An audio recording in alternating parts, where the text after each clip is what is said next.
Hello and welcome back to Collections Corner. My name is Stacia Smith and I serve as Director of Education here at the American Revolution Institute of the Society of the Cincinnati.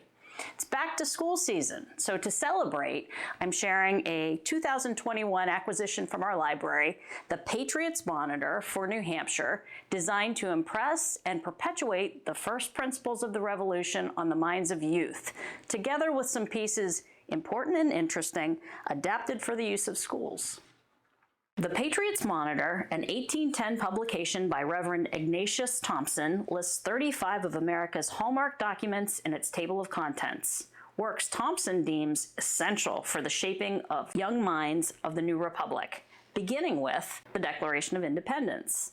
We hold these truths to be self-evident, that all men are created equal, that they are endowed by their Creator with certain unalienable rights, that among these are life, liberty, and the pursuit of happiness, that to secure these rights, governments are instituted among men, deriving their just powers from the consent of the governed. The Monitor also includes a November 2nd, 1783 address to the Army from General Washington. Every American soldier and officer must now console himself for any unpleasant circumstances which may have occurred by a recollection of the uncommon scenes in which he has been called to act no inglorious part, and the astonishing events of which he has been a witness, events which have seldom, if ever before, taken place on the stage of human action, nor can they probably ever happen again. And Washington's resignation of command, December 24th, 1783. Having finished the work assigned to me, I retire from the great theater of action,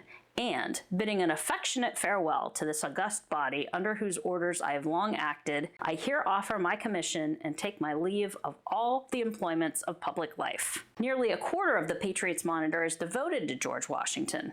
Thomson writes, "Happy indeed for us that he who raised a Moses to deliver Israel from Egyptian bondage raised a Washington to deliver these American states from British oppression. Many who have appeared in the beginning of public life to have the good of their country at heart, no sooner than they could possess power have grasped it with the greatest eagerness. Washington had but one instance before him in the whole history of man for an example, Cincinnatus, who in the days of Roman freedom felt the love of his country on his heart more than the love of dominion. Like him, Washington could retire from the field of battle to domestic enjoyments when his country no longer needed his service." Thomson also includes his own essays on subjects like education in New England, where he writes, "Among the customs which are universal among the people, one that seems worthy of remark is the attention that is paid to the education of children.